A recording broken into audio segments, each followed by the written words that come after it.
নমস্কাৰ বন্ধু বান্ধৱীসকল, কি খবৰ সকলো? আশা কৰোঁ সকলো ভালেই আছে আৰু বৰ্তমান মোৰো ভাল। আৰু আজি এটা বহুত ভাল দিন হয়। আজি হৈছে গণেশ চতুৰ্থী আৰু সকলোলৈকে মোৰ ফালৰ পৰা, মোৰ হাজবেণ্ডৰ ফালৰ পৰা সকলোলৈকে গণেশ চতুৰ্থী শুভেচ্ছা জ্ঞাপন কৰিলোঁ। সকলোৱে যেন মংগল হওক, ভগৱানে সকলোকে যেন চকু মেলি চাওক, সকলোৰে যেন মনৰ আশা পূৰণ হওক তাৰে কামনা কৰিলোঁ।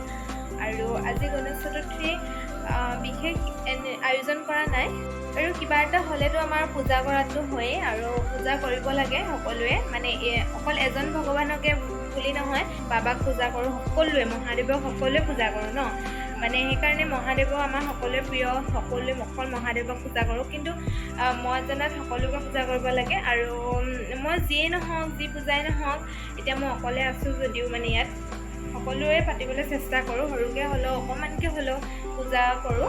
আৰু আগতে মই মাৰ পৰা শিকিছিলোঁ, মা পাছে পাছে যাওঁ, ইটো কওঁ সিটো কওঁ, কিন্তু মই শিৱৰাত্ৰিৰ দিনা বা শাওণ মাহত মই গোটেই মাহটো ব্ৰতত আছিলোঁ, সেইটো বাৰু মই বহুত বাবা পূজা কৰোঁ। কিন্তু এতিয়া মই যিহেতু ইয়াত অকলে আছোঁ, সেইকাৰণে মোক মায়ে কৈ থাকে, ফোন কৰিছে, এইটো পূজা কৰ, সেইটো পূজা কৰিবি, ভালকৈ এনেকৈ পূজা কৰিবি। সেইকাৰণে মই ধুনীয়াকৈ থাপনা এখনো পাতি লৈছোঁ ইয়াতে। এতিয়া মই আজি সৰুকৈ এনেই নিয়মটো কৰোঁ বুলি ভাবিছোঁ, পূজা কৰিম আৰু চাওঁ কি পাৰোঁ। প্ৰসাদ অলপ বনাম বুলি ভাবিছোঁ, সেইকাৰণে চাওঁ। আৰু আমি দুটাহে মানুহ, এতিয়া হাজবেণ্ড আহিব, মই তাকে অলপ যা যোগাৰটো কৰোঁ। আৰু আজি সকলোৱে ইমান ধুনীয়াকৈ গণেশ চতুৰ্থী পাতি আছে, ইমান ধুনীয়াকৈ কৰিছে, মই দেখি আছোঁ, মোৰ লগৰবিলাকৰ ষ্টেটাছতো দেখি আছোঁ, ইমান ভাল লাগিছে। আৰু সেইকাৰণে এতিয়া মই আছোঁ পাকঘৰত, আৰু গণেশ চতুৰ্থীৰ কাৰণে ময়ো সৰু সুৰাকৈ যা যোগাৰ এটা কৰোঁ, কাৰণ নোৱাৰোঁ মানে এনেকৈ থাকিবলৈ, কাৰণ পূজা বুলি ক'লে মোৰ বহুত ভাল লাগে। আৰু মোৰ লগতে মানে মোৰ হাজবেণ্ডেও মানে পূজা বহুত ভাল পায়, তেওঁ মানে একদম মহাদেৱৰ ভক্ত হয়, তেওঁ মানে মহাদেৱ বহুত পূজা কৰে, বাবা পূজা, আৰু ময়ো কৰোঁ বাৰু, কিন্তু মই বাবা পূজা বুলিয়ে নহয়, মানে সকলোখিনিয়ে পূজা কৰোঁ, যি পূজা আহে তাকে কৰোঁ। আৰু এতিয়া বলকচোন, এতিয়া আমিনো কেনেকৈ কি কৰোঁ চাওঁ কৰোঁ। আৰু মই এয়া প্ৰসাদ বনাই আছোঁ, হৈছে আৰু মই চাউল তিয়াই থৈছোঁ, আৰু খিচমিচ কাজু এনেকৈ ভাজি মেলি লৈছোঁ। আৰু হাজবেণ্ড আহি পাই মানে মোৰ প্ৰসাদখিনি বনাই হৈ যাব। পুৰা খীৰ ৰেডি হৈ গ'ল। এতিয়া হাজবেণ্ড আহিব, আৰু হাজবেণ্ডে মানে মই অলপ বস্তু আনিব দিছোঁ, তেওঁ আহিলে হৈ যাব। এতিয়া মোৰ প্ৰসাদটো ৰেডি হৈ গ'ল। হাজবেণ্ড আহিলে মানে তেওঁ মানে মই অলপ ফুল আনিবলৈ দিছিলোঁ, কেঁচা ফুল, সেইকাৰণে মানে তেওঁ আহিলে এতিয়া মই ৰৈ আছোঁ, আৰু তেওঁ আহিলে হৈ যাব। আৰু বাকীখিনি আপোনালোকে চাই থাকক, মই দেখা গৈ আছোঁ। আৰু এয়া হাজবেণ্ড আহিলে, এতিয়া পূজা বস্তু লৈ আনিছে। আৰু কেনেকুৱা লাগিছে আজি তোমাৰ অনুভৱ? ভাল লাগিছে। কি ভাল লাগিছে?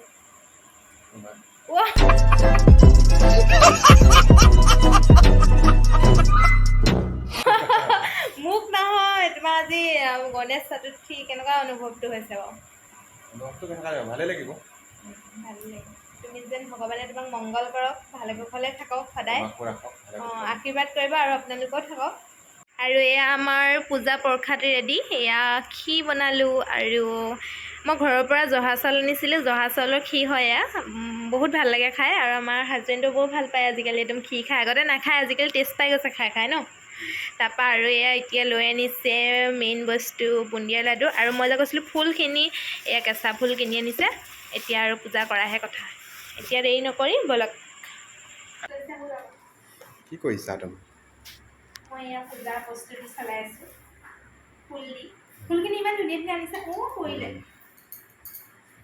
ফুলখিনি ইমান ধুনীয়া ধুনীয়া আনিছে, কেঁচা কেঁচা ফুল। ভাল লাগিছে।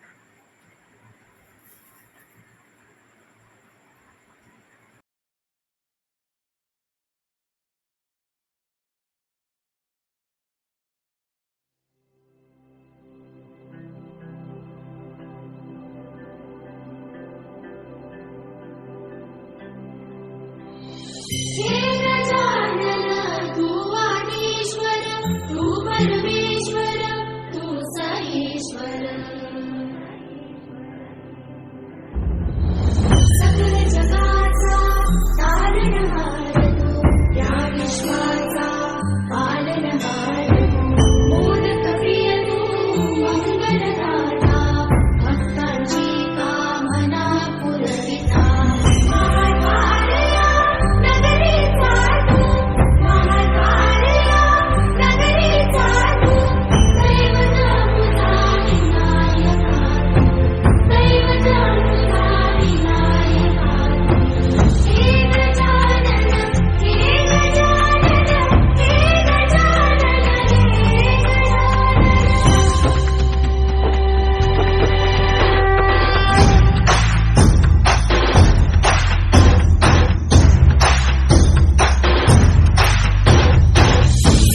जगाचा तारणहार तू या विश्वाचा पालनहार तू मोदक प्रिय तू मंगलदाता भक्तांची कामना पुरविता महाद्वारया नगरीचा तू महाद्वारया नगरीचा तू दैवत अमुचा विनायका दैवत अमुचा विनायका हे गजानन हे गजानन हे गजानन हे गजानन हे गजानन तू आधीश्वर तू परमेश्वर तूच ईश्वर हे गजानन हे गजानन हे गजानन हे गजानन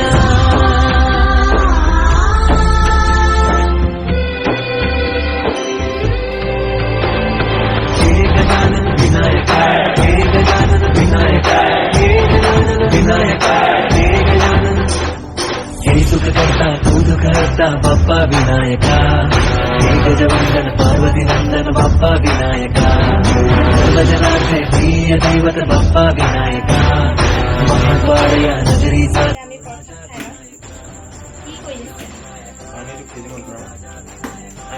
খাই লোৱা এই প্ৰসাদ খাই লওঁ যদি ক'ৰবাত যাওঁ আপোনালোকক দেখাম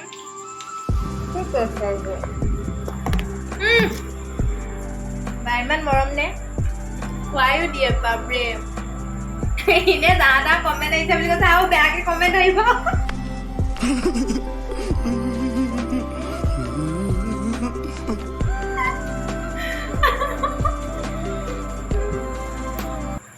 মানে এনেকুৱা যদি হয় তোমাৰ কি আহিছে bye bye tata goodbye गया আজি আমি পুৰা দুটা একেলগে কাপোৰ মিলি গৈছে আৰু আমি আজি ক'বলৈ যাম বুলি ভাবিছিলোঁ কিন্তু এতিয়া নাযাওঁ ভাত পানী বনাই খাবলৈ দেৰি হ'ব নহ'বা আৰু কাইলৈ মৰ্ণিঙৰ পৰা মোৰ একদম পিছত কম আপোনালোকক সেইকাৰণে মানে